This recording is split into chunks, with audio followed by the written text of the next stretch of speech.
Hi friends, I'm Tilak and you're watching Tech Made Me Unique, and today we're going to see how to use the italic text effect. So I'm just going to show in this short video about the text basic.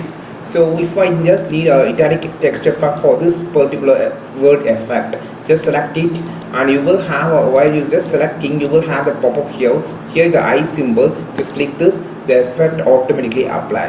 Now you can see the difference between this and this. If you want to apply for the whole word or whole paragraph, you just want to select everything, you will have this option on the top of the home.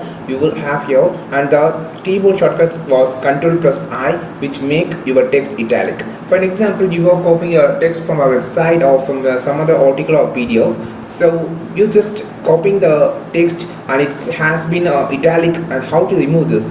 Don't worry, you just need to select the same thing and you just turn it off the italic option, so automatically it will be resumed to the normal text. And this is how you just add or remove the italic effect on your text in your WPS presentation. So I think this video helped you. Not like this video, share this video, subscribe this channel. We will meet our next video with a valuable content. This is Tilak signing off. It may be unique. Have a wonderful day.